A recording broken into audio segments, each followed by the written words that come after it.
बहुत बहुत स्वागत है आप सभी का आपके अपने YouTube channel Shukla study point में। मैं शिवम शुक्ला आप सभी दोस्तों का हार्दिक स्वागत करता हूं। आज के वीडियो के अंतर्गत हम लोग बात करेंगे होम साइंस अर्थात गृह विज्ञान के बीए फर्स्ट सेमेस्टर के छात्र छात्राओं हेतु मॉडल पेपर लाए हैं आप लोगों के लिए, और उसके बारे में हम बात करेंगे।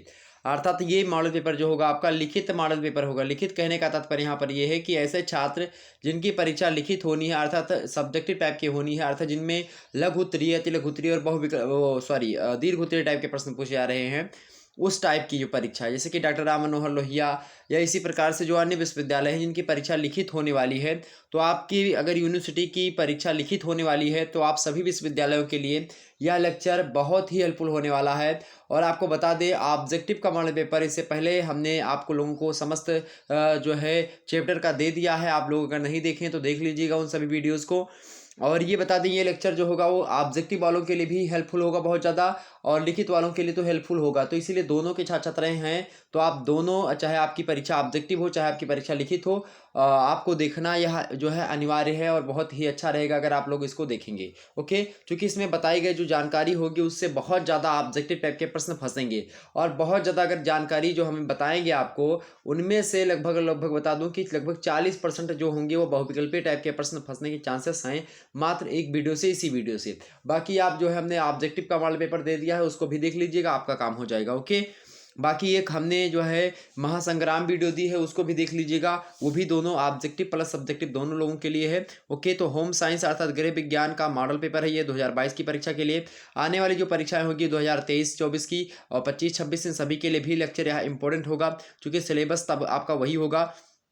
बस ऐसे ही प्रश्न आपकी परीक्षा में आएंगे। बस इन प्रश्नों को अगर आप लोगों ने पढ़ लिया, निश्चित तौर पर आपको कहीं से कुछ पढ़ने की आवश्यकता नहीं पड़ेगी। और आपको बता दें, एक मॉडल पेपर लिखित वाला इससे पहले हमने डाल दिया, सबसे पहले वो वीडियो डाली थी, लगभग आज के 1-1.5 महीने पहले की बात है, तो उस वीडियो को भी देख लीजिएगा। उसमें भी हमने इंपॉर्टेंट प्रश्नों को छांट कर रखे रखा है, और इसमें भी रखा है। ओके, दोनों मॉडल पेपर आप देख लीजिएगा तो आपका काम हो जाएगा, कोई दिक्कत की बात नहीं है, आसानी से आप सारी चीज़ें कर सकेंगे। हालांकि एक भी मॉडल पेपर अगर आप लोगों ने देख लिया तो उससे भी काम चल जाएगा आपका। लेकिन आप, मेरी राय यही है कि आप जितने भी वीडियो मेरे चैनल पड़े हुए हैं, प्ले लिस्ट में आपको हमने वीडियो दे दी है, उन सभी वीडियोस को देख लीजिएगा। ओके, चलिए प्रारंभ करते कक्षा को। बिना समय गवाए हुए आसानी से हमारे एक मुद्दे हुए को हम समझते हुए आगे बढ़ेंगे। बीए प्रथम वर्ष गृह विज्ञान अर्थात home science, BA first semester. ठीक है, प्रथम वर्ष में फर्स्ट सेमेस्टर जो होता है, अर्थात जो है जो सेमेस्टर प्रणाली हुई है उसके तहत का मॉडल पेपर है ये। नवीनतम संशोधनों के अनुसार, नवीनतम पाठ्यक्रम के अनुसार मैं दे रहा हूँ। और प्रश्न पत्र का आपके नाम है पोषण के मूल तत्व एवं मानव विकास, अर्थात fundamentals of nutrition and human development. बड़ा ही अच्छा टॉपिक है। आइए हम देखते हैं मेरे प्यारे दोस्तों कि इससे कैसे कैसे प्रश्न जो है बन सकते हैं। मोस्ट इंपॉर्टेंट प्रश्न और आंसर की श्रृंखला आपके समक्ष प्रस्तुत करने का प्रयास रहेगा। आपका पेपर 3 खंडों में बटा हुआ मिलेगा। जब आप परीक्षा में जाएंगे, मतलब कि एग्जाम साल में जाएंगे, तो आपका प्रश्न पत्र जो होगा 3 खंडों में बटा हुआ मिलेगा। खंड आ, बा और सा। खंड आ से जो पूछे जाएंगे आपके अति लघु उत्तरीय, खंड बा से लघु उत्तरीय, और खंड सा से दीर्घ उत्तरीय टाइप के प्रश्न आपके पूछे जाएंगे। ओके, तो आइए देखते हैं कैसे कैसे प्रश्न बनते हैं। और आपकी यूनिवर्सिटी में चाहे जैसा भी परीक्षा होनी है, तो आप सभी के लिए लेक्चर इंपॉर्टेंट है, मैं बार बार ही बोल रहा हूँ। ओके, तो आप सभी लोग इसको जरूर देखें। सभी प्रश्न करने हैं खंड आ से। ओके, और एक प्रश्न का उत्तर आपको 50 शब्दों में लिखना, ये बात भी ध्यान रखेंगे। और आपको बता दूं कि जो भी आपके पेपर में, जो आप यूनिवर्सिटी के हैं, आप पेपर देने जा रहे हैं, तो पेपर में जो निर्देश दिया होगा उस निर्देशों का पालन आपको बहुत ज़्यादा अच्छे तरीके से करना पड़ेगा। क्योंकि पेपर में अगर निर्देश दूसरा दिया होगा तो आपको दूसरे तरीके से पेपर करना पड़ेगा। कुल मिलाकर के एक मैं ब्यौरा, एक प्रतिदर्श आपको दे रहा हूँ। कहने का मतलब यहाँ पर ये है प्रतिदर्श का, कि मैं एक नमूना आपके समक्ष प्रस्तुत कर रहा हूँ कि ऐसे ऐसे प्रश्न आपकी परीक्षा में आएंगे। अब जरूरी नहीं इसी सीक्वेंस में आपके फंस जाएंगे, लेकिन यहाँ से बहुत ज़्यादा प्रश्न आपके आएंगे, और ऐसे ही प्रश्न आपकी परीक्षा में आते हैं। ओके, तो अब वहाँ पर निर्देश आपको देखना होगा कि नोट में क्या लिखा है, प्रश्न पत्र क्या कह रहा है। सबसे पहले आप नोट पढ़ लीजिएगा पूरा, उसके बाद में जो है प्रश्न पत्र का उत्तर दीजिएगा। बहुत सारे स्टूडेंट हमारे जो है ऑब्जेक्टिव की परीक्षा बहुत सारे लोगों की हो रही इस समय, तो उसने मतलब कि कानपुर विश्वविद्यालय की बात कर रहा हूँ, तो कानपुर विश्वविद्यालय में 100 क्वेश्चन ऑब्जेक्टिव के पूछे जा रहे हैं। अब उसमें से हुआ क्या कि जो है 75 नंबर कहने को निर्देश में बोला गया, लेकिन बच्चों ने 100 नंबर करके आ गए। अब वो हमारे पास SMS कर रहे हैं, हमारे पास बहुत ज़्यादा कॉल भी आई कि सर जी 100 नंबर का मतलब कि था पेपर, लेकिन 75 बोला था करने के लिए, हमने 100 कर दिया, तो क्या होगा, नंबर कटेगा? तो भैया नंबर आपका नहीं कटेगा, लेकिन शुरुआत के 75 जो अंक तक होगा वही आपका जोड़ा जाएगा। बाकी जो 25 लास्ट के होंगे, 25 मतलब कि 76 से लेकर के 100 वाला, वो नहीं जोड़ा जाएगा।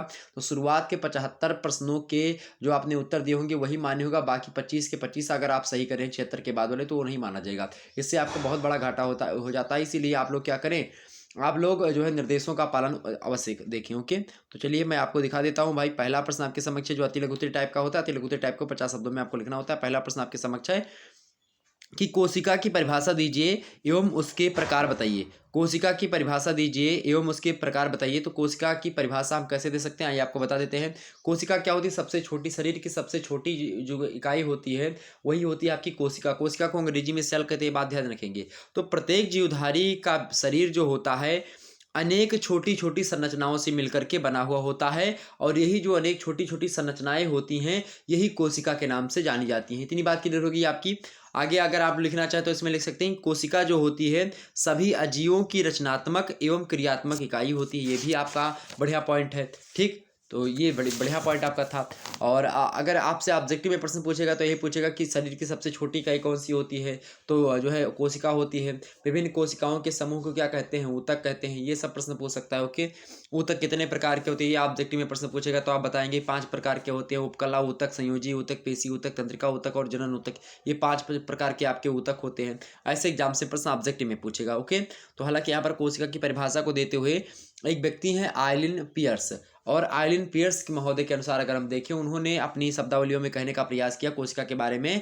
कहा कि कोशिका जो होती है, इन्होंने कोशिका की परिभाषा को देते हुए कहा, किसने, आइलिन पियर्स महोदय ने कहा कि कोशिका जो होती है जीवित पदार्थों या जीवन की सबसे छोटी इकाई होती है जो कि अपना अस्तित्व बनाए रखने में सक्षम होती है। अर्थात ऐसी छोटी इकाई जो कि अपने जो है एक प्रकार से अपने आप को सुरक्षित रख सके, अपने आप को बचाए रखने में सक्षम होती है, अपने अस्तित्व को बचाने रखने में सक्षम होती है। ऐसी छोटी इकाई को हम शरीर की कोशिका कहते हैं। बोलो इतनी बात आपकी समझ में आई कि नहीं आई। तो शरीर की सबसे छोटी इकाई कौन सी है, आपकी कोशिका होती है। जब विभिन्न कोशिका मिलती हैं तो क्या बनती है मेरे प्यारे दोस्तों, तब एक ऊतक का निर्माण होता है, अर्थात एक टिश्यू बनता है। और जब टिश्यू एक प्रकार से जब टिश्यू का ग्रुप्स होता है तो उसको क्या कहते हैं, अंगक कहते हैं। और तमाम सारे अंगक मिलकर के अंग तंत्र का निर्माण करते हैं, और सारे के सारे अंग तंत्र मिलकर के एक बॉडी अर्थात शरीर का निर्माण करते हैं। मेरे प्यारे दोस्तों, बोलो इतनी बातें आपकी समझ में आई कि नहीं आई। अगर आ गई तो फटाफट से एक बार वीडियो को लाइक और शेयर कर दीजिएगा। चलिए फटाफट से वीडियो को लाइक और शेयर करेंगे, आगे बढ़ते हैं।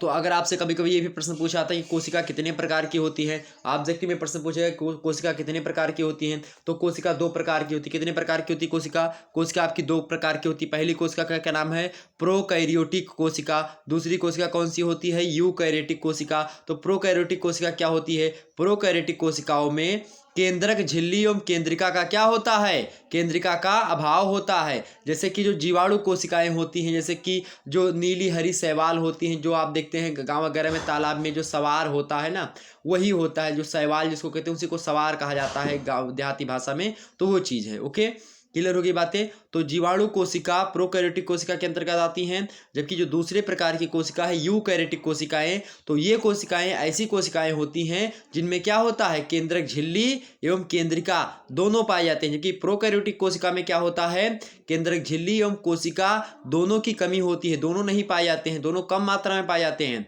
ठीक है, जबकि यूकैरियोटिक में क्या होता है कि केंद्रक झिल्ली और कोशिका दोनों ही पाए जाते हैं।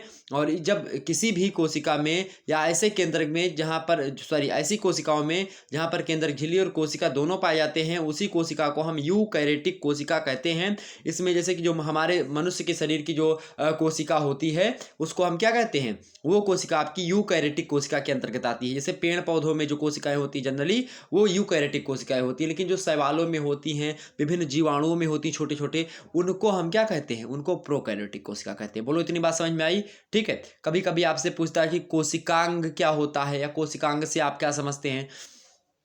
तो जिस प्रकार शरीर के विभिन्न अंग भिन्न भिन्न कार्य करते हैं, उसी प्रकार कोशिका के अंदर जो होता है स्थित संरचनाएं क्या करती हैं, अलग अलग तरीके से विशिष्ट कार्य किया करती हैं, और इन संरचनाओं को कोशिकांग कहा जाता है। अर्थात कोशिका के अंग जो है, अर्थात कोशिका किसके मिलने से बनती है, जिससे मिलकर के कोशिका बनती है उसको कोशिकांग कहा जाता है। जैसे कि माइटोकॉन्ड्रिया हो गया, लाइसोसोम हो गया, और लाइसोसोम केंद्रक भी हो गया आपका, और उसके बाद में एंडोप्लाज्मिक रेटिकुलम हो गया। ये सब मिलकर के कोशिका का निर्माण करते हैं, इसीलिए इनको हम कोशिका का अंग कहते हैं, अर्थात कोशिकांग कहते हैं।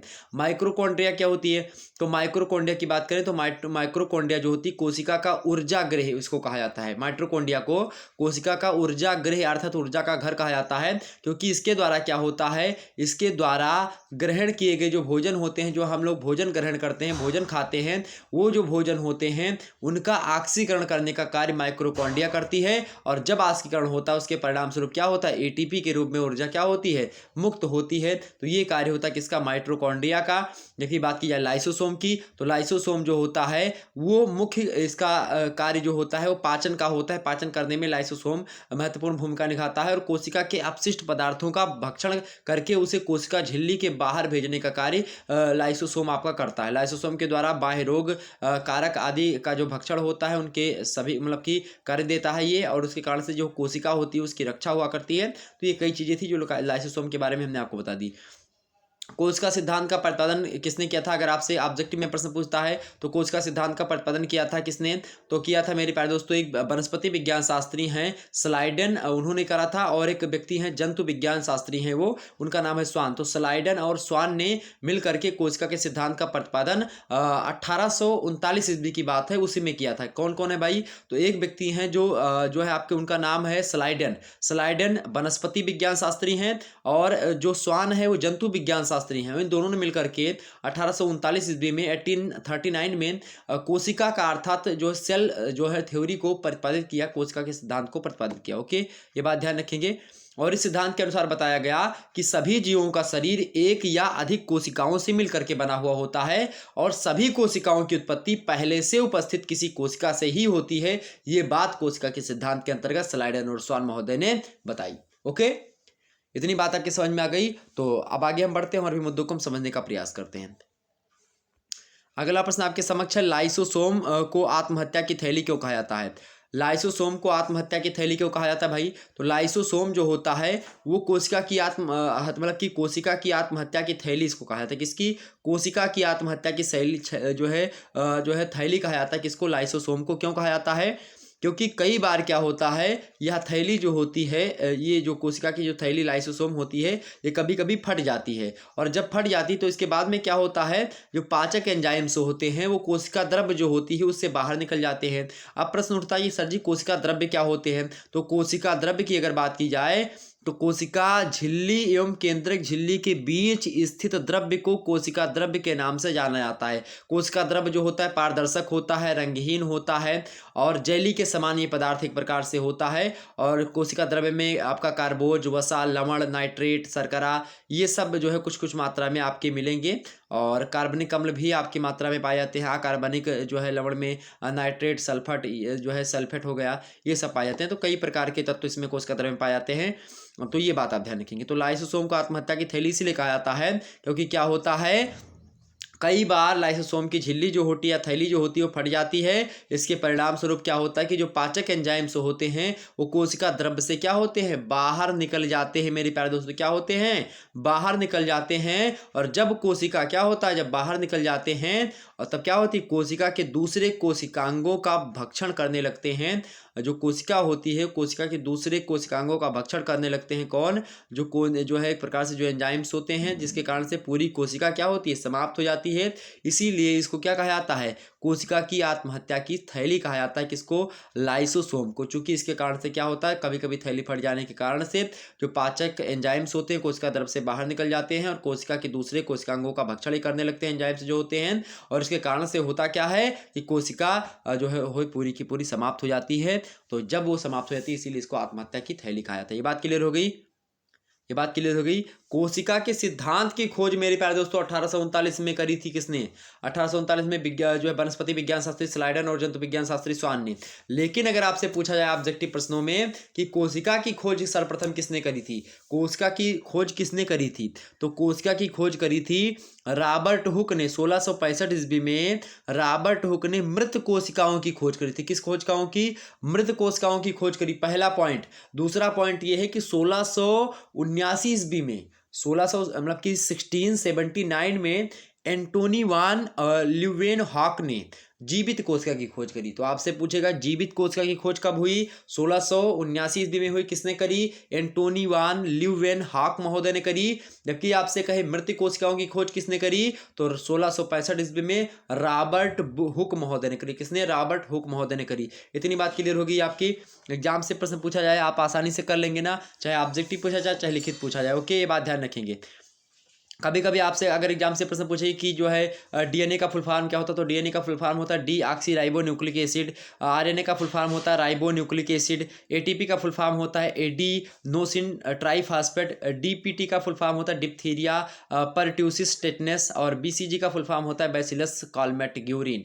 तो ये तमाम सारी चीज़ें एग्जाम से पूछी जा सकती हैं। ऊतक के प्रकार पूछे तो आप बताएंगे 5 प्रकार के ऊतक होते हैं: उपकला ऊतक, संयोजी ऊतक, पेशी ऊतक, तंत्रिका ऊतक और जनन ऊतक। ओके, क्लियर हो गई बातें? आगे बढ़ा जाए।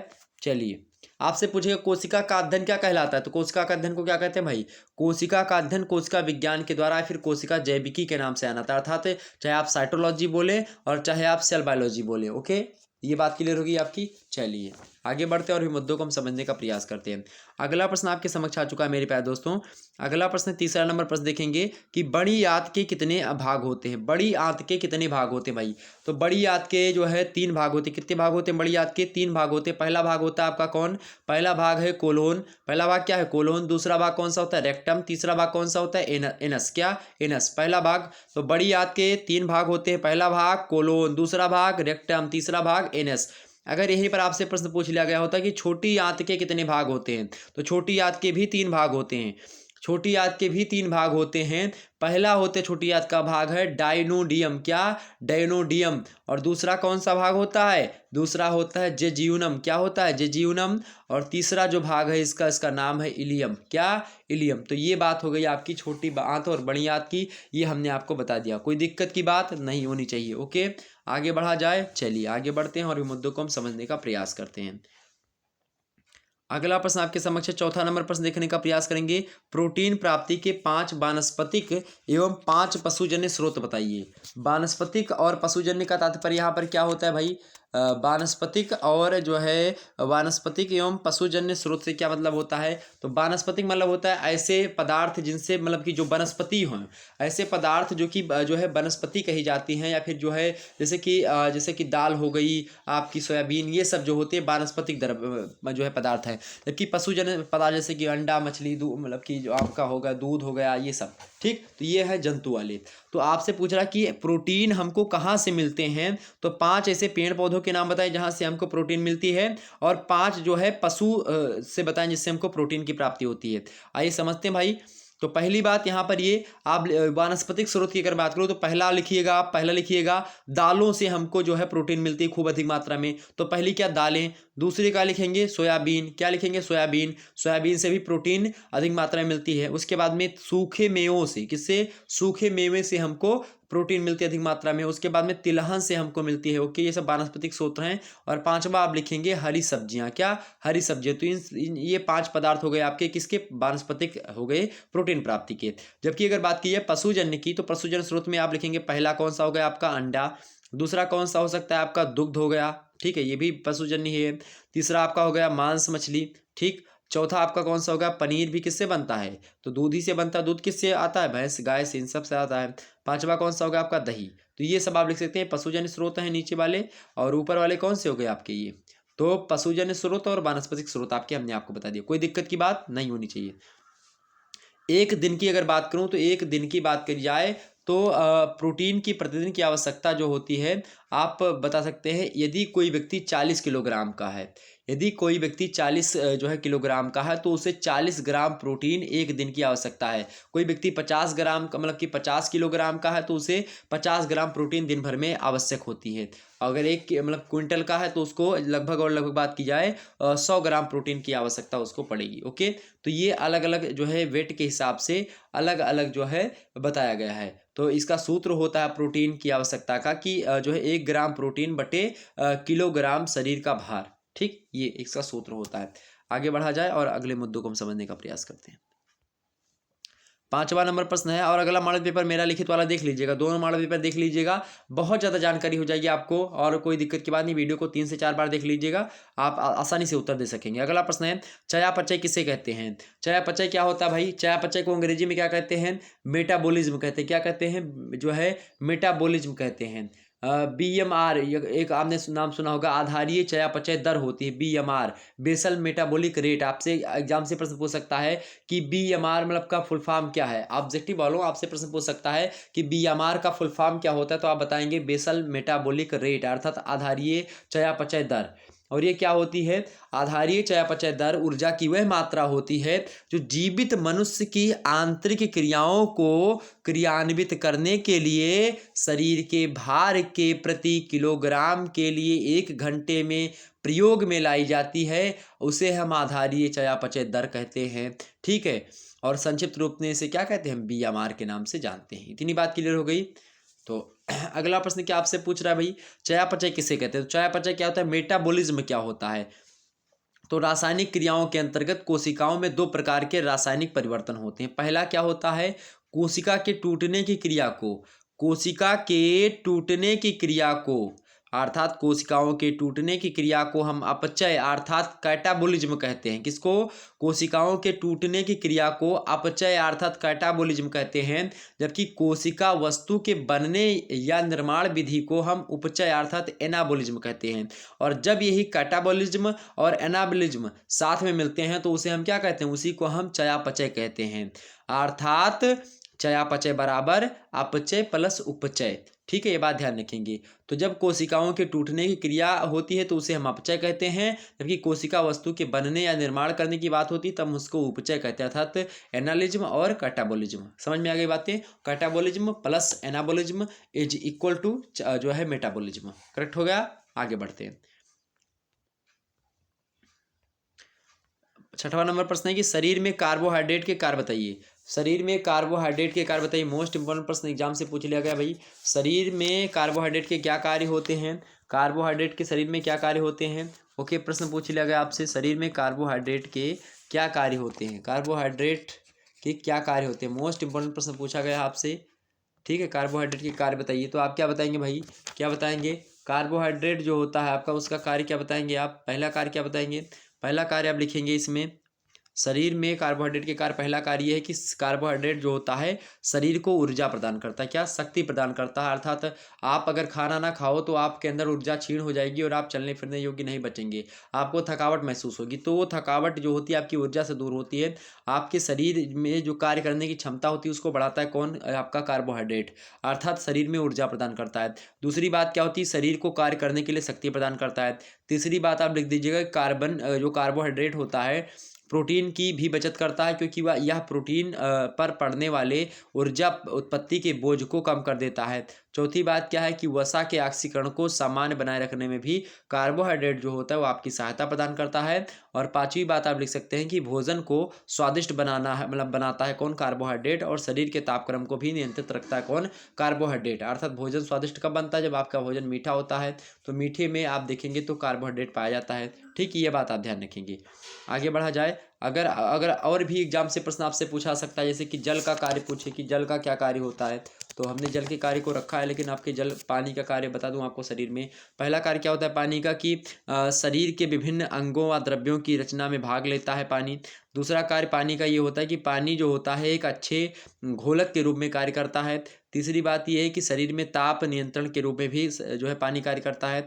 चौथी बात इसकी ये है कि पानी जो होता है शरीर के पोषक तत्वों को एक स्थान से दूसरे स्थान पर पहुंचाने का कार्य करता है। और पांचवी बात यह है कि संधियों और आंतरिक अंगों के लिए स्नेहक के रूप में पानी कार्य करता है। ओके, ये बात ध्यान रखेंगे। तो ये हो गया आपके इसके जल के कार्य। कभी कभी एग्जाम से आपसे प्रश्न पूछ सकता है कि 7 भोज्य समूहों के नाम, या फिर ऑब्जेक्टिव वालों आपसे प्रश्न पूछेगा कि भोज्य समूह कितने हैं, तो आप बताएंगे 7 हैं। पहला कौन सा होता है आपका? प्रथम समूह, उसमें हरी पीली सब्जियां आ जाती हैं। दूसरा जो समूह होता है द्वितीय समूह उसको कहा जाता है, उसमें विटामिन सी युक्त जो फल और सब्जियां होती है सभी आ जाती हैं। तृतीय जो होता है आपका समूह, उसमें अन्य सब्जियां आ जाती हैं जितनी बची। और चौथा समूह होता है आपका चतुर्थ समूह, जिसमें दूध और दूध से बने पदार्थ सब आ जाते हैं। पांचवा भोजन का ऐसा समूह होता है उसमें मांस, अंडे, दाल, मेवे ये सब आ जाते हैं। छठवां जो भोजन का समूह है उसके अंतर्गत अनाज और अनाज से बने पदार्थ सारे के सारे आ जाते हैं। और सातवां जो भोज्य पदार्थ वाला समूह है उसको सप्तम समूह के नाम से जाना आता है, जिसमें मक्खन, घी, तेल ये सब आ जाते हैं। ओके, ये बातें आपकी क्लियर हो गई, क्लियर हो गई बातें। तो निश्चित तौर पर आपके समझ में आ गई होगी बातें। कभी कभी एग्जाम से आपसे प्रश्न पूछ सकता है कि पोषक तत्व कितने प्रकार के होते हैं। ऑब्जेक्टिव में पूछेगा कि पोषक तत्व कितने प्रकार के होते हैं, तो आप बताएंगे कितने प्रकार के होते हैं, 6 प्रकार के होते हैं।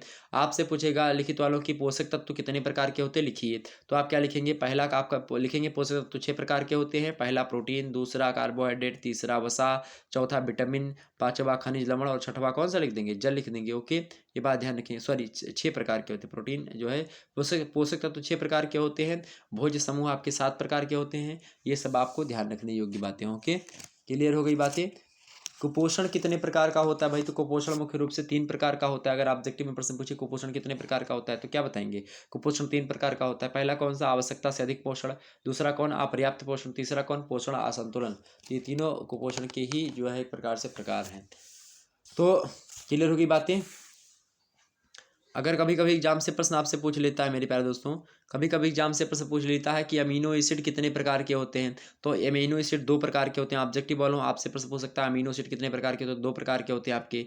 आपसे पूछे कि जो है कौन कौन से होते हैं, वो तो पहला होता है आपका आवश्यक अमीनो एसिड कुछ होते हैं, और दूसरा कुछ होते हैं अनावश्यक अमीनो एसिड। तो आपके जैसे कि आवश्यक अमीनो एसिड की बात की जाए तो आवश्यक अमीनो एसिड का नाम अगर आपसे बताने का प्रयास किया जाए तो जो है आवश्यक जो अमीनो एसिड होते हैं वही फेमस ही होते हैं और ये अच्छे भी होते हैं। तो कहने का मतलब ये है कि उसमें आपका लाइसिन हो गया, और ट्रिप्टोफैन हो गया, ल्यूसिन हो गया, वैलिन हो गया, आइसोल्यूसिन हो गया, आपका थ्रियोनिन हो गया, मेथियोनिन हो गया, फिनाइल एनालिन हो गया, मतलब एलानिन हो गया, और आर्जिनिन हो गया, और हिस्टिडीन हो गया। ये सब कौन से हैं, आवश्यक अमीनो एसिड है। ओके, ये बात ध्यान रखेंगे। तो बिल्कुल चिंता करने की आवश्यकता नहीं है आपको। कभी कभी आपसे एग्जाम से प्रश्न पूछ सकता है कि जो है वसा प्राप्ति के साधन बताएं, तो वसा प्राप्ति के भी कई साधन जैसे मांस, मछली, अंडा, पशु की जो चर्बी होती है, यकृत होता है। मछलियों के यकृत खास करके इसमें वसा पाई जाती है। बादाम, पिस्ता, नारियल, चिरौंजी, काजू, मूंगफली, अखरोट, सूखा मेवा, नारियल, तिल, सरसों, बिनौला, अलसी, मतलब ये तीसी जिसको कहते हैं। तो मतलब कहने का मतलब ये है कि जो फैट होता है अर्थात वसा जो होती है उसको अंग्रेजी में फैट कहा जाता है। तो फैट हमको इन्हीं सब चीज़ों से मिलती है। तो यह आप लिख देंगे, कोई दिक्कत की बात नहीं होनी चाहिए। तो सारी बातें क्लियर हो गई आपकी, कोई दिक्कत की बात नहीं होनी चाहिए। ओके, आपसे पूछे जल कहाँ से प्राप्त होते हैं, तो जल भाई एक वर्षा से मिलता है, एक पृथ्वी के अंदर से हमको मिलता है, जैसे कि नदियाँ हो गई, झील हो गए, तालाब हो गए। एक हमारे जैसे कि जो हम नल लोग लगवाते हैं कुआं से, तालाबों से निकलता है, तो वो सब नल होते हैं। ओके, भोजन पकाने की कितनी विधि होती है, तो भोजन पकाने की कई विधियाँ होती हैं, लेकिन मुख्य रूप से अगर पूछे कितनी, मतलब कि 3 विधियों के नाम बताएं तो क्या लिखेंगे, उबालना, जो है खदकना अर्थात सिमरिंग करना, और कम पानी में पकाना अर्थात जो है स्टेविंग इसको कहते हैं। वायु द्वारा भोजन पकाने की जो है विधियाँ अगर बात की जाए तो भूनना या सेंकना हो गया, धातु में सेकना हो गया, तंदूर में सेकना हो गया, मतलब ये तमाम सारी विधियाँ होती हैं भोजन पकाने की भी। तो अब हम आगे बढ़ते हैं और मुद्दों को हम समझने का प्रयास करते हैं। अगला प्रश्न क्या होता है भाई, अगला प्रश्न आपके समक्ष आ चुका है, और ये ह्यूमन डेवलपमेंट से प्रश्न है। बड़ा ही अच्छा प्रश्न आपके समक्ष आ चुका है, देखने का प्रयास करें सभी लोग। चलिए, प्रश्न क्या है मेरे पास दोस्तों, 7वां नंबर प्रश्न है कि सामाजिक विकास को परिभाषित कीजिए। सामाजिक विकास क्या होता है इसके बारे में आप बताएं। सामाजिक विकास की परिभाषा को देते हुए एक व्यक्ति है, उनका क्या नाम है, सामाजिक मतलब होता है सोशल, विकास माने क्या होता है, डेवलपमेंट, अर्थात सामाजिक विकास किसका, बच्चे का। तो बच्चे का सामाजिक विकास क्या होता है इसके बारे में एक व्यक्ति हैं, उनका नाम है चाइल्ड। और चाइल्ड जैसा कि उनका नाम है, उन्होंने कहा अपने हिसाब से, क्या कहा, चाइल्ड महोदय के अनुसार बात की जाए, उन्होंने सामाजिक विकास की परिभाषा को देते हुए कहा कि सामाजिक विकास वह प्रक्रिया होती है जिसके द्वारा व्यक्ति में उसके समूह मानकों के अनुसार वास्तविक व्यवहार का निवास होता है। क्या कहा चाइल्ड महोदय ने कि सामाजिक विकास की वह प्रक्रिया है जिसके द्वारा व्यक्ति के उसके समूह मानकों के अनुसार वास्तविक व्यवहार होता है। अर्थात किसी समाज में क्या मानक है, क्या मापदंड है, क्या मूल्य है उस समाज का, क्या उसमें किसी समाज में जो चीज़ें गलत मानी जा रही हैं, किसी समाज में कोई चीज़ सही मानी जा रही हैं, तो आखिरकार उस समाज, उस पर्टिकुलर समाज में क्या चीज़ें मान्य हैं, और उसी नियमों को, सामाजिक मापदंडों को, सामाजिक रीतियों को, सामाजिक जो क्रियाकलाप हैं उनको समझता है व्यक्ति, और उसी समझने की जो प्रक्रिया होती है उसी प्रक्रिया को सामाजिक विकास के नाम से जाना जाता है। सिंपल सी बात है, कोई आपको इसमें रॉकेट साइंस या फिर हमने ऐसा कुछ नहीं बताया है। समझ में आ गई होगी बातें आप सभी लोगों को। अगर आप लोगों की बातें समझ में आ रही है तो फटाफट से वीडियो को लाइक और शेयर कर दीजिएगा। पहली बार चैनल पर आए हैं तो वीडियो को सब्सक्राइब करके, मतलब वीडियो को लाइक करके चैनल को सब्सक्राइब कर दीजिएगा, बेल आइकन को प्रेस कर दीजिएगा, ताकि इसी प्रकार से इन्फॉर्मेटिव वीडियो में लगातार हर सब्जेक्ट की देता रहता हूँ। तो आप सभी लोगों के साथ शुक्ला टी पॉइंट लगातार बना हुआ है। और एक व्यक्ति और हैं, उन्होंने सामाजिक विकास को परिभाषित करते हुए अपनी परिभाषा दी है, उनका नाम है हरलाख। और हरलाख महोदय की बात की जाए तो हरलाख महोदय कहते हैं सामाजिक विकास की परिभाषा को देते हुए कि सामाजिक विकास का अर्थ उस योग्यता को अर्जित करना होता है जिसके द्वारा सामाजिक प्रत्याशाओं के अनुसार व्यवहार किया जा सके। ये बात किसने कही? हरलाख महोदय ने। क्या कहा? कि सामाजिक विकास का अर्थ उस योग्यता को अर्जित करना होता है। कैसी योग्यता? ऐसी योग्यता जिसके द्वारा सामाजिक जो प्रत्याशा होती हैं, अर्थात जो समाज की आशा होती कि बच्चे हमारे समाज के क्या करेंगे या हमारे समाज के जो व्यक्ति हैं वो क्या करेंगे, तो उनकी जो सामाजिक प्रत्याशाएं होती हैं उनके अनुसार जब कोई व्यक्ति व्यवहार करने लगता है तो वही चीज़ होती है। जब कोई सामाजिक नियमों के अनुसार कार्य करने लगता है तो वही उस व्यक्ति के अंदर जो जो कार्य करने की जो शैली डेवलप हुई है, उसी प्रक्रिया को ही क्या कहते हैं? उसी प्रक्रिया को सामाजिक विकास कहते हैं, सोशल डेवलपमेंट कहते हैं। ऐसा किसने बताया? हरलाख महोदय ने बताया। बोलो, इतनी बातें आपकी समझ में आई? बिल्कुल समझ में आई होंगी। आगे बढ़ते हैं और भी मुद्दों को हम समझने का प्रयास करते हैं। ठीक है, चलिए अगला प्रश्न आपके समक्ष है। 8वां नंबर प्रश्न है कि जो है क्या लिखा है यहाँ पर, जो है पार्टरनेट अवस्था एवं नियोनेट क्या होता है? दोनों अवस्थाएं होती हैं। एक होता है पार्टूनेट, सॉरी जो है पार्टूनेट यहाँ पर है, ठीक है। पार्टूनेट अवस्था होती है एक, और पार्टूनेट, और एक होती है अवस्था आपकी नियोनेट। वैसे और तमाम सारी अवस्थाएं होती हैं। जन्म से पहले की जो है लगभग जो है 5 अवस्थाओं के बारे में बताया हरलाख महोदय ने। और जन्म के से बाद की जो अवस्था बताई है बाल्यकाल की, मतलब जन्म से बाद की जो अवस्थाएं बताई है वो अवस्था बताई है आपकी 3 अवस्थाएं, ठीक। तो जन्म से पहले की अवस्था का बताइए डिंब काल, भ्रूण काल, शिशु काल, नवजात काल और शैशव काल। ये जन्म से पूर्व की अवस्था है। और जन्म के बाद की जो अवस्था है उसको उन्होंने जो है 3 भागों में बांटा है, यौन उत्सुक अवस्था और किशोरावस्था और प्रौढ़ावस्था। किसने बांटा? हरलाख महोदय ने। जबकि प्रश्न के यहाँ पर पूछा क्या जा रहा है कि पार्टूनेट अवस्था और नियोनेट अवस्था क्या होती है। तो पार्टूनेट अवस्था की बात की जाए मेरे प्यारे दोस्तों, तो पार्टूनेट अवस्था वह अवस्था होती है जब क्या होता है कि जन्म के बाद खास करके जब जन्म के बाद की बात की जाए 15-20 मिनट का समय जो होता है, जन्म के तुरंत बाद 15 से 20 मिनट का जो समय होता है, यही समय पार्टूनेट अवस्था कहलाती है। अर्थात गर्भनाल काटने से पहले की अवस्था, गर्भनाल काटने की पहले की जो अवस्था होती है उसी अवस्था को पार्टूनेट अवस्था के नाम से जाना था। किसके अवस्था से? पार्टूनेट अवस्था के नाम से। जबकि बात की जाए जो आपकी नियोनेट अवस्था है, ये अवस्था गर्भनाल काटने के बाद, जब गर्भनाल कट जाता है, जन्म लेने से 15 से 20 मिनट के बाद की बात की जाए तो वो समय जो होता है पार्टूनेट अवस्था होती है। जब गर्भनाल की अवस्था जो है गर्भनाल काटने से पहले की जो अवस्था होती है वो पार्टूनेट अवस्था होती है। जन्म लेने के बाद और जो है नाल, मतलब कि गर्भनाल कटने के जो है बाद, मतलब कि पहले की, तो गर्भनाल कटने की पहले की अवस्था और जो है जन्म लेने के बाद की अवस्था को पार्टूनेट अवस्था, और नाल काटने के जो बाद की अवस्था होती है, गर्भनाल काटने के बाद 14 दिन तक की जो अवस्था होती है, अर्थात बच्चे का गर्भनाल काटने के बाद जो है बात की जाए तो जो अवस्था होती है उसी अवस्था को 14 दिन तक की जो अवस्था होती है बच्चे की, उस अवस्था को नियोनेट अवस्था कहा जाता है। क्या? नियोनेट अवस्था कहा जाता है। गर्भनाल काटने के बाद में क्या हो जाता है? बालक माता से पूर्ण रूप से स्वतंत्र जीव बन जाता है, और नहीं तो माता के जो है द्वारा ही उसका जो है भरण पोषण हुआ करता है। ठीक, ये बात क्लियर हो गई। तो ये दोनों अवस्थाएं आपकी समझ में आ गई हैं। आगे समझते हैं। अगला है आपके समक्ष 9वां नंबर प्रश्न है, विटामिन ए की प्राप्ति के स्रोत बताइए। विटामिन ए की प्राप्ति कैसे मिलती है हमको भाई? विटामिन ए कहाँ कहाँ से मिलती है, प्रश्न पूछा गया है। तो क्या बताएंगे आप? विटामिन ए कहाँ कहाँ से हमको प्राप्त होता है? विटामिन ए कहाँ कहाँ से प्राप्त होता है, फटाफट से बताने का प्रयास करेंगे। तो विटामिन ए से कमी से कौन सा रोग होता है? विटामिन ए की कमी से आपका रतौंधी रोग होता है। और जब किसी व्यक्ति को रतौंधी हो जाए तो खास करके क्या खाए वो? मक्खन खाए, अंडे की जर्दी खाए, मछली का तेल और दूध खाए, और गाजर वगैरह, टमाटर, लहसुन, केला, आम, पपीता, हरी ताजी सब्जियाँ खूब खाए, साग खाए, मूँगफली का तेल जो है एक प्रकार से उसके लिए जो है ज़रूरी है। तो आपसे अगर पूछें विटामिन ए के प्राप्ति के स्रोत बताइए तो आप यही बता देंगे, आम, पपीता, हरी ताजी सब्जियाँ, शाक हो गया, मूंगफली का तेल, दूध, गाजर, टमाटर, लहसुन, केला, ये सब हो गया आपका, ठीक है। मक्खन हो गया और मांस वगैरह हो गया, मछली, मतलब कि मांस की बात की जाए तो खास करके अंडे की जर्दी की बात की जा रही है, और मछली का तेल, ये खास करके विटामिन ए के लिए जो है इम्पोर्टेंट होता है, ठीक है। तो ये बात क्लियर हो गई। अगर कभी कभी पूछा जाता है एग्जाम्स में कि वसा में घुलनशील विटामिन के नाम बताइए, तो वसा में घुलनशील जो विटामिन है कीड़ा, कीड़ा के नाम से जानिए, Ke और Da, ये विटामिन जो है आपका विटामिन जो है वसा में घुलनशील है।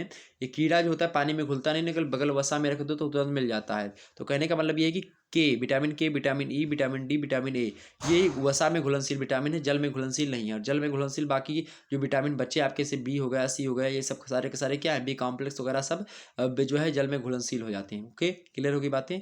आगे बढ़ते हैं। अगला प्रश्न आपके समक्ष 10वां नंबर, शरीर में पाई, मतलब कि शरीर में पानी के कार्य बताइए। शरीर में पानी का क्या कार्य होता है भाई? तो शरीर में पानी का कार्य क्या होता है, हमने आपको पहले ही बता दिया था कि शरीर में विभिन्न अंगों व द्रव्यों की रचना में भाग लेता है। दूसरा कार्य क्या होता है, पानी का अक्षय घोलक के रूप में कार्य करता है। तीसरा कार्य आप देख सकते हैं कि शरीर में ताप नियंत्रण के रूप में कार्य करता है। चौथी बात यह है कि जो है पानी क्या करता है, शरीर के पोषक तत्वों को एक स्थान से दूसरे स्थान तक पहुंचाने का कार्य करता है। पांचवा कार्य आप देख सकते हो कि संधियों और आंतरिक अंगों के लिए स्नेहक का कार्य करता है। कौन जो आपका क्या होता है भाई, आपका जो जल होता है। ओके, आगे बढ़ा जाए। कभी कभी आपसे पूछ सकता है पोषण की परिभाषा, तो क्या लिखेंगे? पोषण क्या होता है? पोषण जो होता है शरीर में होने वाली विभिन्न क्रियाओं का संगठन है, जिसके द्वारा जीवित प्राणी ऐसे पदार्थों को ग्रहण करता मतलब कि ग्रहण एवं उपभोग करता है, जो शरीर के विभिन्न कार्यों को नियंत्रित करता है, वृद्धि करता शरीर की टूट फूट जो होती है उसकी मरम्मत करता, तो वही आपका क्या होता है, वही आपका पोषण होता है। ठीक, आपसे पूछे संतुलित आहार से आप क्या समझती, तो क्या लिखेंगी? लिखेंगे कि वह आहार जो शरीर की ऊर्जा की आवश्यकता, शरीर के निर्माणक तत्वों की आवश्यकता तथा नियामक एवं सुरक्षात्मक तत्वों की आवश्यकता को पूर्ण करता है, संतुलित आहार कहलाता है। सिंपल सी परिभाषा, कोई दिक्कत की बात नहीं। विटामिन डी की कमी से कौन सा रोग होता है, ऑब्जेक्टिव बोलो तो रिकेट्स रोग होता है। विटामिन सी की कमी से कौन सा होता है, स्कर्वी रोग होता है। विटामिन बी की कमी से बेरी बेरी रोग होता है। विटामिन ए की कमी से रतौंधी होता है। ये सारे के सारे प्रश्न आप लोग ध्यान रखिएगा, एग्जाम से प्रश्न पूछे आते रहते हैं। ओके, तो क्लियर हो गई बातें। कोशिका को ऊर्जा गृह किसे कहा जाता है, तो माइटोकॉन्ड्रिया को कोशिका का ऊर्जा गृह कहा जाता है, ये भी बात ध्यान रखेंगे। ओके, चलिए आगे बढ़ा जाए। फिर आगे बढ़ते हैं और भी प्रश्नों को हम समझने का प्रयास करते हैं। अगला प्रश्न आपके समक्ष है भाई, अगला प्रश्न आपके समक्ष है। यहाँ पर देखेंगे केवल 5 प्रश्न यहाँ से करने हैं। ऑब्जेक्टिव जो यहाँ पर, सॉरी, ये लिखित पेपर है, और लिखित पेपर की बात की जाए तो ऑब्जेक्टिव वाले भी यहाँ से लाभ उठा सकते हैं। यहाँ पर जो है आपका लघुत्तरीय टाइप का प्रश्न आ चुका है, और इसमें कह रहा है आपसे, कह रहा है कि जो है केवल 5 प्रश्न यहाँ से करने हैं, खंडवाक्य के हैं ये, 200 शब्दों में जो है उत्तर को लिखना है। आइए देखते हैं कि कौन कौन से प्रश्न आपके इंपॉर्टेंट है। पहला प्रश्न आपके समक्ष दूसरा नंबर, मतलब कि दूसरा प्रश्न है आपका पूरे के पूरे पेपर का, और जो है लघुत्तरीय का पहला प्रश्न आपसे कह रहा है, क्या कह रहा है मेरे पास दोस्तों, बड़ा अच्छा प्रश्न पूछ लिया गया, एग्जाम्स में आ सकता है। तो इन प्रश्नों को आप लोग एकदम से पढ़ लीजिएगा, 2 से 3 बार अगर वीडियो को देखेंगे आसानी से आपको प्रश्न जो है याद हो जाएगा, और अच्छे तरीके से आपको नंबर मिलेंगे। प्रश्न क्या है, प्रश्न बड़ा ही अच्छा पूछ लिया गया है आपसे। प्रश्न क्या पूछा गया भाई, प्रश्न पूछ लिया गया विकास एवं अभिवृद्धि में क्या अंतर होता है। विकास और अभिवृद्धि में क्या अंतर होता है, मोस्ट इंपॉर्टेंट प्रश्न है, एग्जाम्स में आ सकता है। ओके, विकास और अभिवृद्धि में क्या अंतर होता है बताने का प्रयास करेंगे। विकास क्या है और अभिवृद्धि क्या है, इसके बारे में आप बताएं। ओके, और अगला प्रश्न क्या है आपसे, संवेग की 5 विशेषताएं पूछी गई हैं, ये भी इंपॉर्टेंट है आपके लिए। ओके, दोनों प्रश्न आपके लिए बहुत ही ज़्यादा महत्वपूर्ण है। तो सबसे पहले समझते हैं कि विकास और अभिवृद्धि क्या होती है, और इन दोनों में क्या अंतर होता है। तो अब अंतर मैं बताऊंगा, साथ ही साथ आपको समझ में भी आएगा कि विकास क्या है और जो है अभिवृद्धि क्या है। विकास को समझते हैं, अभिवृद्धि को समझते हैं। पहला अंतर इन दोनों में ये है कि विकास जो होता है, विकास एक व्यापक प्रत्यय होता है, और इसमें मानव का सर्वांगीण विकास होता है। विकास से क्या होता है, मानव का चौमुखी विकास होता है, चौतरफा विकास होता है। जबकि अभिवृद्धि जो होती है, अभिवृद्धि एक विशिष्ट प्रकार का विकास होता है, और यह विकास का एक अंग मात्र होता है। कौन, अभिवृद्धि। अब वृद्धि किसी छोटी सी इकाई की बात की जा रही है, किसी छोटी सी इकाई में जब वृद्धि होती है या विकास होता है किसी छोटी चीज़ का, तो उसको हम अभिवृद्धि कहते हैं। लेकिन जब शरीर के सारे मतलब कि एक प्रकार से मानव की सर्वांगीण विकास की बात की जाए, चाहे वो जो है शारीरिक विकास हो, चाहे वो जो है प्रकार से संवेगात्मक विकास हो, हो, चाहे आपका जो है मानसिक विकास हो, तो सभी विकास को रखा गया उसमें। तो ये पहला अंतर। दूसरा अंतर आप बता सकते हो कि विकास जो होता है, मतलब विकास में गुणात्मक परिवर्तन होते हैं, जबकि अभिवृद्धि में मात्रात्मक परिवर्तन होते हैं। ठीक है। तीसरी बात यह है कि विकास के अंतर्गत शारीरिक, मानसिक, सामाजिक, चारित्रिक सभी प्रकार के परिवर्तन होते हैं, जबकि अभिवृद्धि के अंतर्गत केवल और केवल शारीरिक विकास होते हैं। अर्थात शरीर का आपका हाथ बढ़ रहा है, तो अर्थात जो फिजिकल जो है प्रकार शारीरिक विकास जो होता है वो ये के अंतर्गत आता है। शरीर आपकी बढ़ रही है तो वो क्या है, वह अभिवृद्धि है। जबकि आपका जो है दिमाग बढ़ रहा है, आपकी बुद्धि बढ़ रही है, तो वो क्या है आपका, वो मेरे प्यारे दोस्तों विकास है। ठीक। चौथा अंतर आप लिखेंगे कि विकास प्रकार्यात्मक परिवर्तनों से संबंधित होता है, जबकि अभिवृद्धि संरचनात्मक जो है परिवर्तनों से संबंधित होती है। ओके। और आप लिखेंगे जो है पांचवा लिख सकते हैं आप कि विकास के अंतर्गत रचनात्मक तथा विनाशात्मक दोनों ही परिवर्तन सम्मिलित होते हैं, जबकि अभिवृद्धि के अंतर्गत केवल रचनात्मक परिवर्तन होते हैं। छठवां अंतर आप लिख सकते हैं कि विकास गर्भावस्था से लेकर के मृत्यु पर्यंत तक, जब तक व्यक्ति मर नहीं जाता तब तक चलता रहता है, जबकि अभिवृद्धि की बात की जाए तो केवल 20-22 वर्ष की अवस्था तक अभिवृद्धि होती है शरीर की, बाकी उसके बाद में नहीं होती। तो ये चीज़ आप समझेंगे। ओके, क्लियर होगी बातें। आगे बढ़ते हैं, अगला प्रश्न। तीसरा नंबर प्रश्न आपके समक्ष है, संवेग की 5 विशेषताएं बताइए। इनमें से केवल 5 प्रश्नों को आपको छांट करके कर लेना है। प्रश्न क्या पूछा गया, अगला प्रश्न बड़ा ही अच्छा प्रश्न है। संवेग की 5 अवस्थाओं के बारे में आपसे पूछ रहा है। संवेग की 5 विशेषताएं, अवस्थाएं बोलो। संवेग की 5 जो है विशेषताएं बताइए। बालकों में, मतलब बालकों के संवेग की 5 विशेषताएं बताइए। तो पहली विशेषता आप लिखिएगा। पहली विशेषता क्या है कि बालकों के संवेग जो होते हैं क्षणिक होते हैं। जो बालक होते हैं उनके संवेग कैसे होते हैं, क्षणिक होते हैं, और उनमें जो भी संवेग उत्पन्न हुआ हो वह देर तक नहीं चलता बालकों में। जैसे कि बात की जाए, कभी कभी क्या होता है, बच्चे थोड़ी सी बात को लेकर के रोते हैं, उनकी आंखों में आंसू होते हैं, लेकिन थोड़ी सी बात पे ही तुरंत जो है उसके तुरंत बाद में आप देखेंगे एक चॉकलेट निकाल के दो, तुरंत हंसने लगते हैं। तो ये एक प्रकार से संवेग विकास में पहला जो है एक प्रकार से बात की जाए, पहली विशेषता कि जो है इनका जो विकास होता है क्षणिक होता है, कम समय के लिए होता है। कभी एक क्षण भर में जो है हंसते हैं और तुरंत क्या होने लगते हैं, फिर जो है रोने लगते हैं। तो ये एक प्रकार से पहला इसका विशेषता। दूसरी विशेषता ये है, अब पहली विशेषता के अंतर्गत और भी बात देख लेंगे, क्योंकि इनमें क्या होता है, क्यों ऐसा होता है, इसलिए क्यों, मतलब कि ऐसा क्यों होता है कि बच्चे छोड़े, मतलब कि हंसते हैं तुरंत और तुरंत रोने लगते हैं। क्योंकि पहली बात ये है कि इनमें अनुभव की उस समय कमी होती है और बौद्धिक योग्यता की भी कमी होती है। और दूसरी बात ये है कि स्मृति विस्तार और ध्यान का विस्तार भी इनमें उस समय कम होता है बालकों में। और तीसरी बात ये कि संवेगात्मक परिस्थिति तथा संवेगात्मक उत्तेजना को अच्छी तरह से समझ नहीं पाते हैं, और उसके कारण से ये जो है तुरंत हंसते तुरंत रोते हैं, कुछ समझ में नहीं आता। ओके, तो ये पहली विशेषता। दूसरी विशेषता इसकी ये है मेरे प्यारे दोस्तों, पहली विशेषता हमने आपको बता दी। दूसरी विशेषता क्या लिख सकते हैं आप, दूसरी विशेषता लिखेंगे कि बालकों में संवेगों की तीव्रता अधिक होती है। ऐसा इसलिए होता है कि उनमें संवेगों की तीव्रता अधिक होती है क्योंकि उनका अपने संवेगों पर नियंत्रण नहीं होता है, और हाथ पैर पटकने लगते हैं तुरंत। जैसे कुछ हुआ तुरंत हाथ पैर, नहीं हमको ये खिलौना चाहिए, तो ये चीज़ है। ओके। तीसरा इसकी विशेषता ये है कि बालकों में संवेगों की आवृत्ति जो होती है जल्दी जल्दी होती है। इसीलिए जो है ये तीसरी विशेषता इसकी ये क्या है कि बालकों में जो संवेग होते हैं, जो इनमें संवेग को अंग्रेजी में क्या कहते हैं, इमोशन।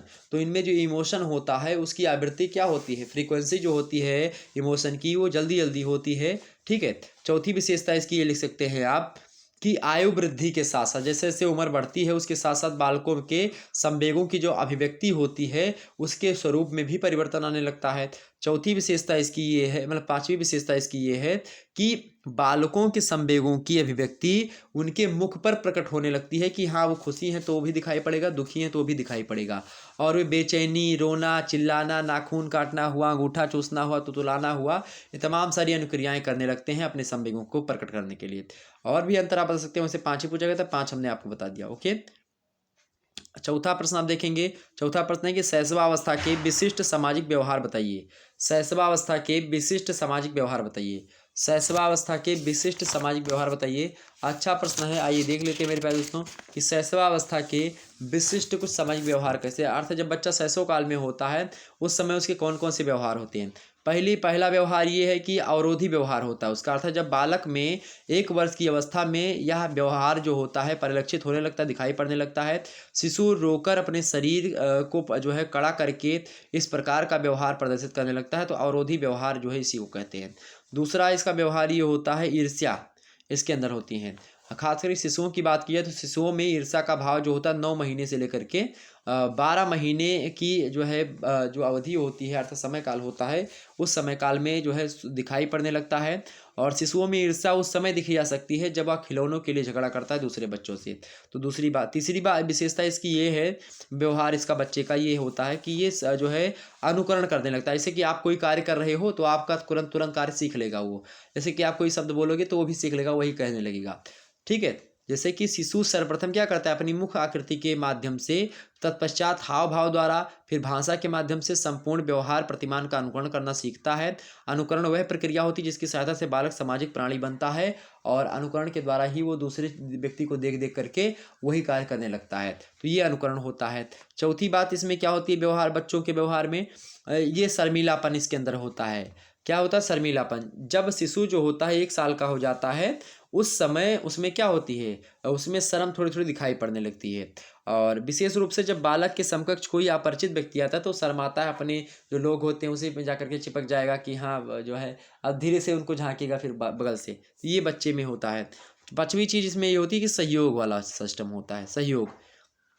लगभग बात की जाए 1.5 साल का जो बालक होता है उसमें जो है, शिशु में बात की जाए तो दूसरों के साथ सहयोग करने के लक्षण भी दिखाई पड़ते हैं। तो छठवां इसका विशेषता ये है कि ध्यान आकर्षण, अर्थात शिशु जो होते हैं दूसरे वर्ष के प्रारंभ में ही वयस्क व्यक्तियों का ध्यान आकर्षित करने हेतु विशेष ढंग से आवाज़ निकालते हैं और बड़े अच्छे लगते हैं। जब 1.5 साल 2 साल के बच्चे होते छोटे थोड़े से तो वो बड़े अच्छे लगते हैं। 7वीं बात यह है कि जो है आश्रितता, अर्थात गोद में लेने पर शिशु चिपट जाता है, और जबकि अकेला होने पर रोता है। उसका यह व्यवहार उसकी आश्रितता की ओर संकेत करता है कि वो किसी दूसरे पर क्या डिपेंडेंट है, अर्थात आश्रित है। ओके, तो ये कई चीज़ आप बता सकते हो। शैशवावस्था के विशिष्ट कुछ व्यवहार है जो कि सामाजिक व्यवहार है, ये हमने आपको बता दिया। कोई दिक्कत की बात नहीं होनी चाहिए। ओके, आगे बढ़ा जाए। चलिए आगे बढ़ते हैं और इन मुद्दों को हम समझने का प्रयास करते हैं। 5वां प्रश्न आपके समक्ष है, भोजन पकाने की आधुनिक विधियों की संक्षिप्त विवेचना कीजिए। भोजन पकाने के आधुनिक विधियों की संक्षिप्त विवेचना कीजिए, प्रश्न कह रहा। तो आप भोजन पकाने की जो आधुनिक विधियां हैं उनमें पहली विधि आपकी हो गई आग पर भूनना।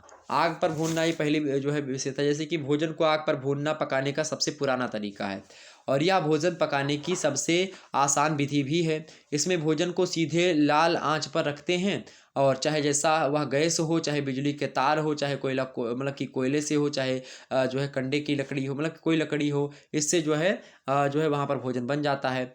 और भूनने के लिए आग को धुएं और राख आदि से रहित होना चाहिए, वरना भोजन जो होगा क्या कालिक हो जाएगा, उसमें कचरा लग जाएगा, धुआंहीन, जिसे कहते हैं ना कि हाँ धुआंहीन आवत है खाना, तो धुआंहीन आवे लगे। तो ये कई कारण हो सकते हैं। ओके, और आग पर थोड़ा सा अगर बात की जाए नमक छिड़क दी जाए तो उससे क्या होता है, ये सारे के सारे धुआं वगैरह कम निकलेंगे, साफ़ हो जाएगी जो है, और भोजन अच्छा बनेगा। थोड़ा सा नमक अगर छिड़क दिया आग पर तो ये चीज़ें। तो भोजन पकाने की जो पहली विधि आपकी हो गई आधुनिक विधियों में, आग पर भूनना भी होता है। जैसे कि भौरी वगैरह देखते हैं ना, लिट्टी चोखा जो होता है आग पर ही भुना जाता है, तो वो चीज़। दूसरा क्या होता है, सेकना। सेकना कैसे, एक बंद बर्तन ले लिया, एक बंद बर्तन जिसे तंदूर कहते हैं, उसमें सूखा गर्म करके पकाने की जो विधि होती है उसी को सेकना अर्थात बेकिंग अंग्रेजी में कहा जाता है उसको। और तंदूर बिजली या गैस का भी हो सकता है। तंदूर के अंदर की हवा गर्म की जाती है और यह भोजन को पकाती है।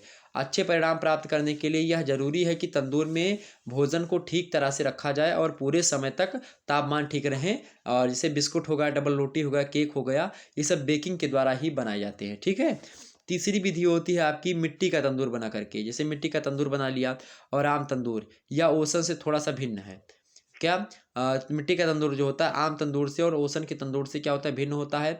अपेक्षाकृत सस्ता होता है और बड़ा और गोलाकार होता है। इसमें आग बिजली से जो है गर्म कर लिया जाता है। और चपाती जो होती है या फिर जो है नान जो बताया जाता है उसको बनाई जाती है इसमें। तंदूर की भीतरी दीवारें जो होती हैं उस पर चिपका दी जाती हैं, और उसमें खास करके कोई जैसे सीख ले लिया आपने जो है उससे चिपका दिया। तो ये कहने का मतलब ये है, तंदूरी रोटी आपने देखा होगा शादी वगैरह में बनती है तो ठीक वो वाली। ठीक है। तो जैसे कि आप देखेंगे जो है सीख कबाब बनाना हुआ, तंदूरी मछली बनाना हुआ, मुर्गा तंदूर बनाना हुआ, तो ये सब जो होता है किससे, मिट्टी के तंदूर से बनाया जाता है। ठीक है। तंदूरी रोटी वगैरह भी उसी से बन जाती है। चौथी बात क्या होती है भाई, चौथी भूनना, भून करके बनाना भी आधुनिक विधियों में आता है। भूनना मतलब कि खुली आंच पर सूखा पकाना, ताकि भोजन जो है सब तरफ से एक सा जो है गर्म हो जाए। उदाहरण के लिए जैसे कि जो है बैगन को भून लिया जाता है, आलू को आग में डाल करके, गंजी हुई आप लोगों ने अभी जो है खास करके भूजा होगा, तो वो चीज़ ठीक, तो एक भूनना होता है। पांचवी जो विधि होती है भोजन पकाने की जो है आधुनिक विधियों में, वो कौन सी विधि होती है भाई, वो विधि आपकी कौन सी होती है, तो गीला गर्म करके, जैसे कि गीले गर्म करने में उबालना हो गया आपका, भाप में पका कर सकते हैं तो ये भी आपका हो सकता है, और मंद आंच में जो है पकाना, ये सब गीला गर्म करने में आता है। और छठवीं जो है विधि होती है भोजन पकाने की, वो होती है उबालना। ठीक है, किसी चीज़ को क्या कर दिया जाए, पहले पानी को उबाल दिया जाए, तो जल में भोजन को पकाने की विधि होती है, तो ये उबालना। ठीक है, उबालना समझते हैं ना, जैसे कि आलू हो गई, आलू आपने डाला, उसके बाद में उसमें पानी डाल दिया, पानी डालने के बाद में क्या कर दिया, नीचे से तापमान दे दिया 100 डिग्री सेल्सियस का। उसके बाद में क्या हुआ, वो पक रहा है उधर से, तो पानी गर्म होगा जैसे से, वैसे आलू जो है क्या हो जाएगी, उबल जाएगी, गंजी भी उबल सकती है। तो ये उबालने की प्रक्रिया होती है। ठीक है, उसके बाद में क्या होता है, उसके बाद में क्या, अगली जो विधि होती है आपकी सातवीं विधि, आप ले सकते हैं जो है बफाना या फिर रिझाना। बफाना या रिझाना जो होता है, ये उबालने की तरह ही जल भोजन पकाने की एक तरीका होता है, जल के द्वारा ही। इसमें क्या होता है, द्रव की मात्रा मात्रा में क्या किया, द्रव की कम मात्रा रखी जाती है, और उसी में कम ताप पर अधिक देर तक भोजन पकाया जाता है। और इसका ताप जल के क्वथनांक के कम जो है से कम रखा जाता है। पकाने का बर्तन अच्छी तरह से ढका जाता है ताकि वाष्पन ना हो, और यह काफ़ी लाभदायक विधि होती है। जैसे कि आप जो है बफाना का मैकेनिक मतलब आपने कभी वो बनाया होगा, जैसे कि जैसे चावल के आटे का बनता है जो है, फरा वगैरह बोलते हैं उसको, आसा फरा ऐसे कुछ बोला जाता है, तो वो हमारे यहाँ तो यही बोला जाता है, आपके यहाँ बाकी कुछ भी बोला जाता हो।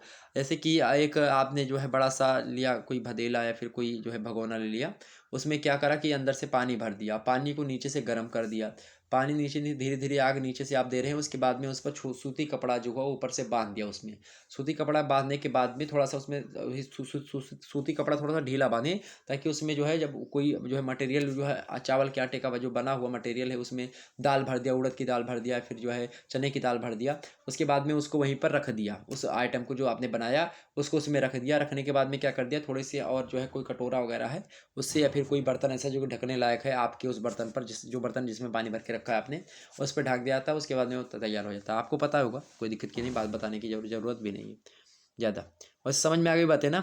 चलिए, तो इतनी बात क्लियर हो गई आपकी भोजन पकाने की आधुनिक विधियों के बारे में हमने बता दिया। अगला प्रश्न आपके समक्ष छठवां नंबर, शरीर में प्रोटीन की आवश्यकता एवं कार्य लिखिए। शरीर में प्रोटीन की क्या आवश्यकता होती है और प्रोटीन के क्या कार्य होते हैं, इसको भी बताने का प्रयास करिए। तो शरीर की वृद्धि एवं बाढ़ के लिए भी क्या होता है, प्रोटीन आवश्यक होती है, क्योंकि प्रोटीन का नाइट्रोजन जो होता है शारीरिक वृद्धि में सहायता प्रदान करता है, नए नए तंतुओं का निर्माण करता है। तो ये भोजन जो होता है, जैसे कि और त्वचा हुआ, बाल हुआ, नाखून हुआ, इन सब के बढ़ने में भी प्रोटीन की महत्वपूर्ण भूमिका होती है। दूसरा कार्य ये होता है इसका कि तंतुओं के पुनर्निर्माण के लिए भी शरीर में प्रोटीन की आवश्यकता होती है। क्या, तंतुओं के निर्माण में। ओके, जो टूट फूट हो जाती है शरीर में कोई चीज़, तंतु या कोई चीज़ जो है कोशिका टूट गई, मतलब कि कोई कोशिका बोल रहा हूँ, कोई तंतु टूट गया आपका, तो उसको निर्माण करने में, कोई मतलब संरचना टूट गई, कोई चीज़ टूट गया आपके शरीर में, कुछ भी होता है, तो उसके निर्माण में कौन होता है, प्रोटीन की सहायता से निर्माण होता है। मरम्मत करना, तो शरीर के जो टूटे फूटे चीज़ होते हैं उसको मरम्मत करना किसका कार्य होता है, तो क्षतिपूर्ति में प्रोटीन का उपयोग किया जाता है। ठीक, तीसरी बात यह है कि ऊर्जा उत्पादन के लिए, तीसरी बात क्या है, ऊर्जा उत्पादन के लिए भी शरीर की आवश्यकता होती है। शरीर से ऊर्जा मतलब कि प्रोटीन से ऊर्जा भी प्राप्त होती है कहीं ना कहीं पे। ओके, शरीर में जब कभी वसा या कार्बोहाइड्रेट की कमी होती है तो शरीर में प्रोटीन ही ऊर्जा प्रदान कर देती है। ठीक, ये बात ध्यान रखेंगे।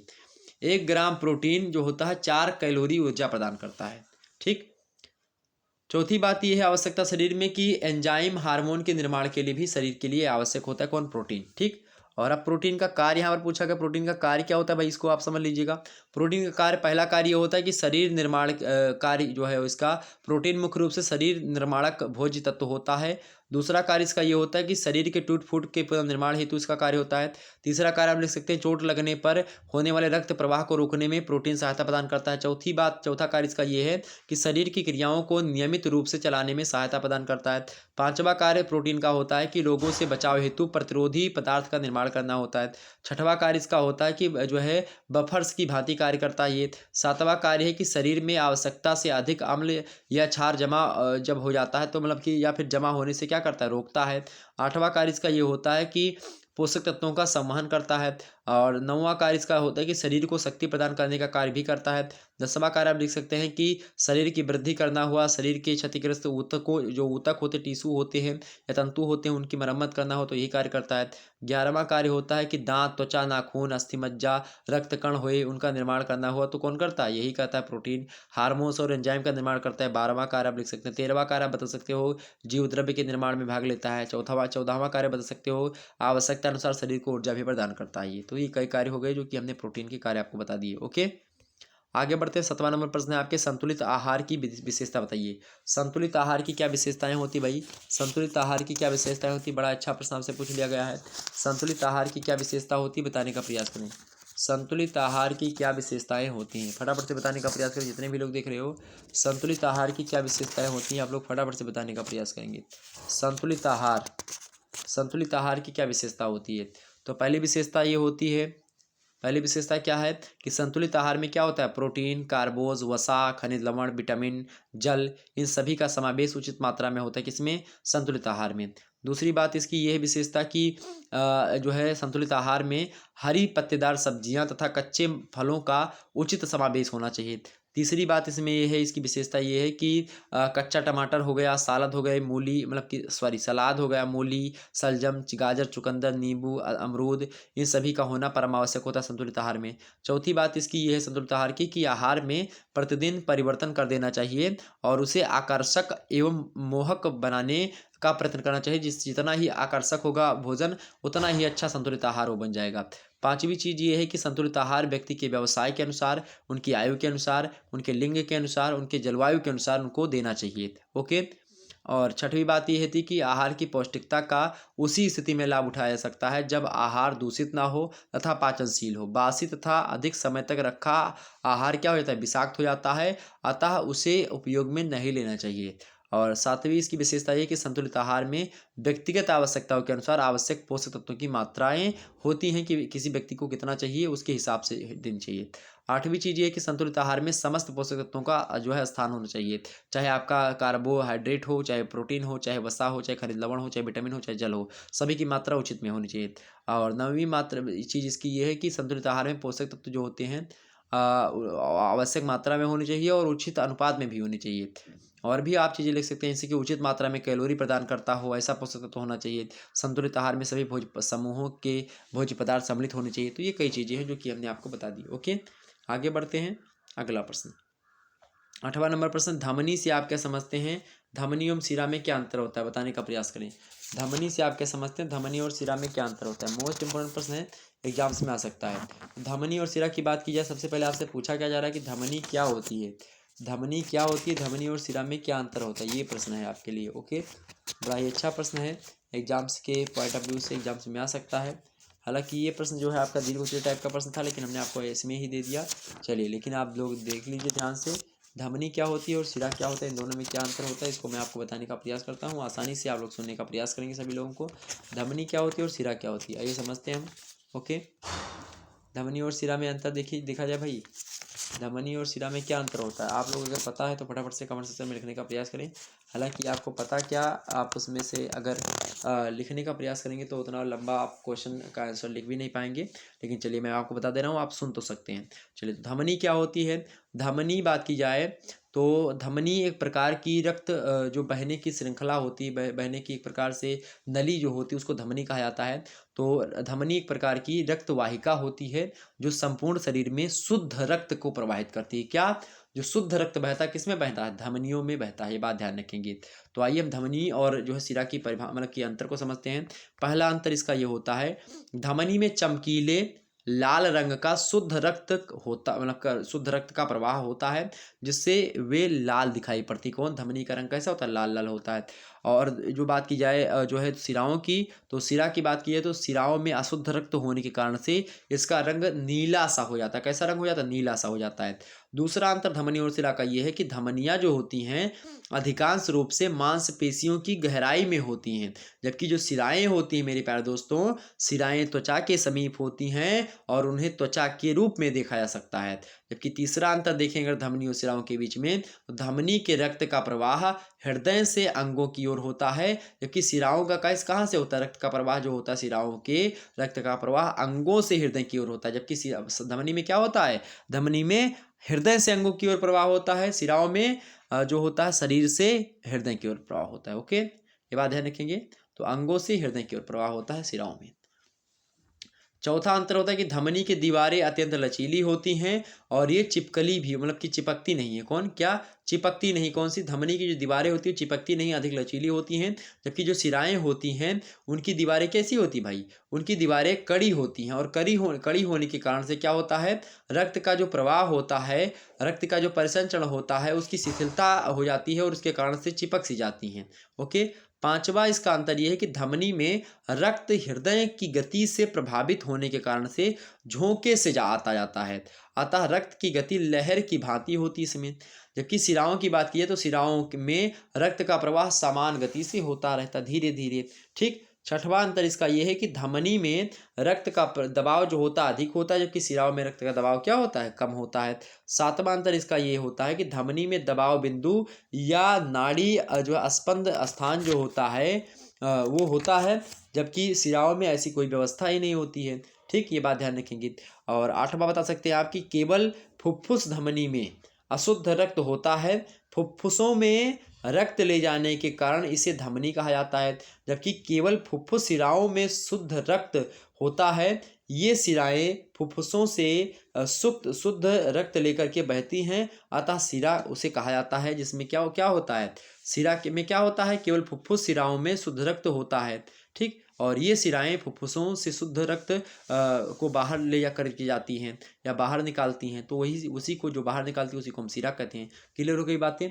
तो अब तो आपको कोई डाउट नहीं रह गया होगा। चलिए अब आगे हम समझते हैं और भी मुद्दों को, और भी जो प्रश्न है आपका। अगला प्रश्न आपके सामने 9वां प्रश्न है कि गृह विज्ञान क्या है, वर्तमान में इसकी प्रासंगिकता बताइए। तो गृह विज्ञान क्या है भाई, उसकी प्रासंगिकता क्या है वर्तमान में, मतलब वर्तमान के लिए क्यों आवश्यक है गृह विज्ञान। तो गृह विज्ञान की बात की तो गृह विज्ञान जो है सभी के लिए एक अत्यंत महत्वपूर्ण विषय है। गृह विज्ञान शिक्षा से प्राप्त ज्ञान, समझ, कौशल, सांस्कृतिक और आध्यात्मिक मूल्य लोगों को एक संतोषजनक व्यक्तिगत, पारिवारिक एवं सामुदायिक जीवन जीने में जो है सहायता प्रदान करते हैं। और साथ ही अन्य विषयों के विपरीत गृह विज्ञान जो है एक व्यवहारिक विज्ञान का विषय भी माना जाता है मेरे प्यारे दोस्तों।